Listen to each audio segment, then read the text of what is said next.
সাল্লাল্লাহু আলাইহি ওয়াসাল্লাম বলেছেন, চার শ্রেণীর মানুষ আছে, এদেরকে আমি সমানভাবে অভিশাপ দিলাম। কয় শ্রেণী? চার শ্রেণী। জাস্ট শুনে রাখেন হাদিসগুলা। আমি জানি এই বিশ্বে আপনি এই হাদিসগুলোর উপর ইমপ্লিমেন্টেশনে যেতে পারবেন না, এটা আমি বুঝি, কিন্তু আকীদা ঠিক থাকতে কি কোনো সমস্যা আছে? একটা মানুষ পাপ করে, জেনে করে যে হ্যাঁ আমি জানি এই কাজটা খারাপ, ঠিক আছে। আর একটা মানুষ মনে করে না এটা করলেও হয়, না করলেও হয়, কোনো সমস্যা নেই। আরেকটা মানুষ মনে করে যে না আমি একটা ডাহা পাপ করছি, এটা থেকে বেঁচে থাকা আমার উচিত ছিল কিন্তু আমি পারছি না। আর একজন পাপ করছে যে আমি মানি না এসব বিধান টিধান, যা ভালো মনে হবে দুনিয়ার জন্য করব। এরা কি সবাই সমান?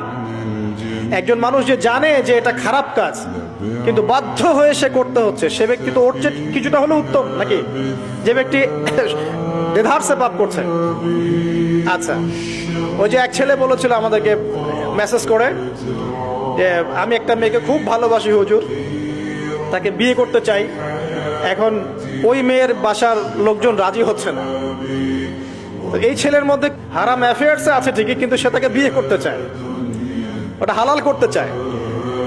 আর এক ছেলে মেসেজ করছে, সে বলছে যে আমি এরকম জেনায় লিপ্ত ছিলাম, এখন আমি কি করব? আমি কি ওগুলো ছেড়ে দিয়ে ফিরে আসব, নাকি আমি ওই মেয়ের সাথেই জেনা অব্যাহত রাখবো?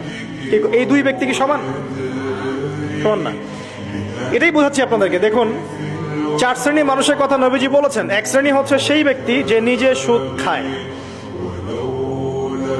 কারা কারা খাই? এবার হাত উঠান, কারা কারা খান? আলহামদুলিল্লাহ।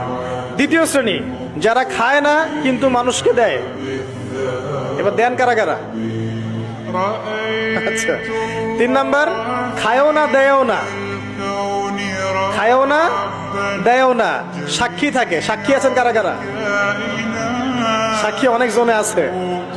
আচ্ছা, মাশাআল্লাহ, লা ইলাহা ইল্লাল্লাহ। চার নাম্বার, খায়ও না দেয়ও না, সাক্ষীও থাকে না, লিখে রাখে। এবার লেখেন কারা কারা? এইবার তো মুশকিল। এখানে তো অনেক বিসিএস ক্যাডার আছেন মনে হয়, এবং অনেক এমন এমন সেকশনে জব করছেন যেখানে লিখতে হচ্ছে নাকি।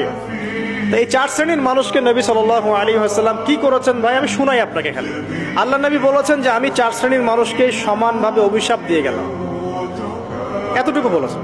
এবার আপনি যদি মনে করেন যে নবী সাল্লাল্লাহু আলাইহি ওয়াসাল্লামের অভিশাপ কাঁধে নিয়ে আমার আমলগুলো কবুল হচ্ছে, বা আমি কবরের অ্যান্সার দিতে পারবো, প্রশ্নোত্তর, আমি মিজান, এই মিজানের দাড়ি পাল্লা আমার নেকির পাল্লা ভারী হবে, বা আমি রাসূল সাল্লাল্লাহু আলাইহি ওয়াসাল্লামের সুপারিশ পাবো, হ্যাঁ, বা আমি রাসূলের সাথে জান্নাতে থাকতে পারবো, আমি বলবো এই চিন্তাটা হবে একটা অলিক প্রসূত কল্পনা, আর কিছু না।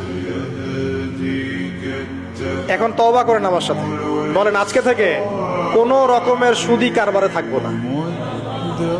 তওবা করেন, বলেন আস্তাগফিরুল্লাহ আল্লাযী লা ইলাহা ইল্লা হুয়াল হাইয়ুল কাইয়্যুম ওয়া আতুবু ইলাইহি। তওবা করলেন তো? ভ্যান চালায় খাবেন, রিক্সা চালায় খাবেন, কৃষিকাজ করে খাবেন, ব্যবসা করে খাবেন, ছোট্ট একটা মুদির দোকান করে খাবেন, যদি কিচ্ছু করতে না পারেন রাস্তায় মুচিগিরি করে হলে খাবেন, সেলুনে বারবার হয়ে খাবেন, তারপরে সুদের দিকে যাবেন ইনশাআল্লাহ। পারবেন? আপনার রিজিক কি আপনার হাতে না আল্লাহর হাতে? না, আমাদের রিজিক তো আমাদের হাতে। যে ব্যক্তি মনে করে রিজিক আল্লাহর হাতে, সে কি কখনো ঘুষ নিতে পারে? সে অন্যের সম্পদ আত্মসাৎ করতে পারে? সে অন্যের জমি সিজ করতে পারে? সে দুর্নীতি করতে পারে? সে সুদ খাইতে পারে? কেন খায়? কারণ সে মনে করে রিজিকের মালিক সে নিজেই।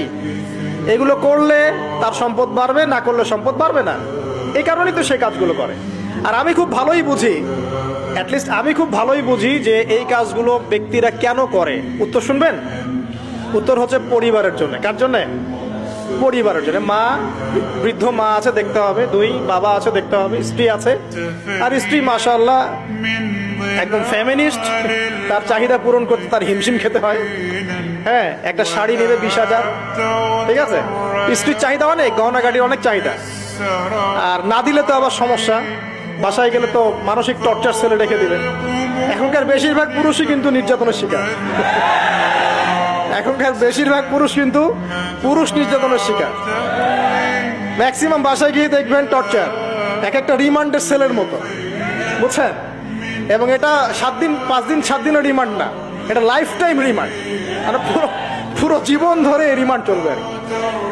তো এই যে সমস্যা, তা কার কার জন্য করি? পরিবার, সন্তান, পিতা মাতা, আত্মীয় স্বজন, এগুলোর জন্য। কিন্তু একটা কথা শোনেন আমার, আমরা যখন মারা যাব না, আমরা মারা গেলে পরে 40 দিন তারা আমাদেরকে মনে রাখবে কিনা সন্দেহ আছে। বিশ্বাস করছেন না? এই যে আমাদের অনেক আত্মীয় স্বজন মারা গেছে না, বছরে একটা বারো কি কবরস্থানে কেউ গিয়েছে? হয়তো যায়, মৃত্যুবার্ষিকী ওই দিন যায়, তাই না? দেখেন আমরা কিন্তু আস্তে আস্তে ভুলে গিয়েছি তাদেরকে, আমরা ব্যস্ত হয়ে গেছি। ঠিক একইভাবে তারাও আমাদেরকে ভুলে যাবে।